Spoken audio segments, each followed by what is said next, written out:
Hey guys, it's Woody the Unexceptional Gamer, and I'm home now, but I just got back from E3.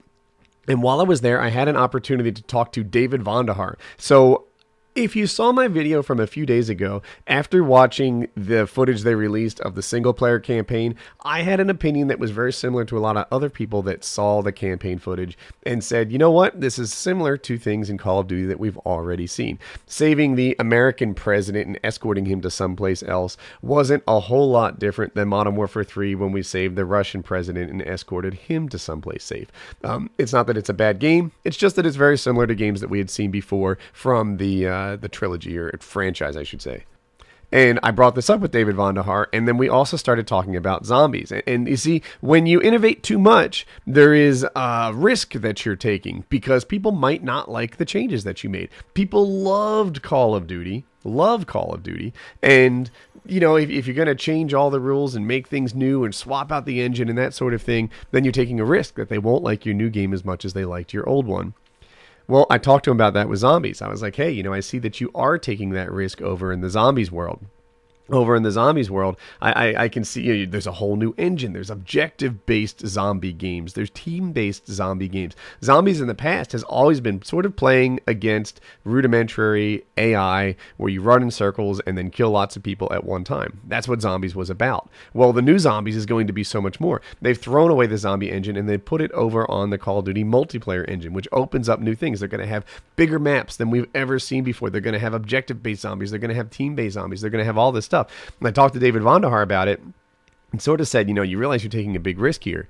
And, you know, in his opinion, he was like, screw it. I've got to do it. I've got to innovate. If I just release the same thing all the time, then that won't work. He's like, if people like the old zombies from Black Ops and World at War, then they can still play that. It'll still be out there.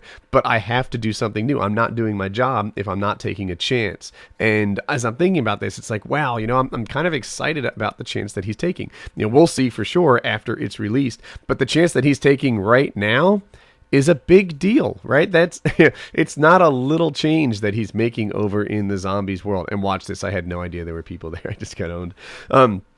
So yeah, it's not an insignificant thing to move over to the multiplayer engine, to make that sort of change, to make everything different. So yeah, that's what he's up to, and he's fully aware that people have, you know, they love the old zombies, and that there's a chance he's taking. But in his head, he's like, yeah, I've got to do something new. If I don't do something new, then I'm not doing my job. So I expect the single-player campaign to feel very Call of Duty-ish, the multiplayer to feel very Call of Duty-ish, and the zombies to be a whole new experience that I hope that we love. So, yeah, you know, to say that Black Ops 2 isn't going to do anything new, I think is off target.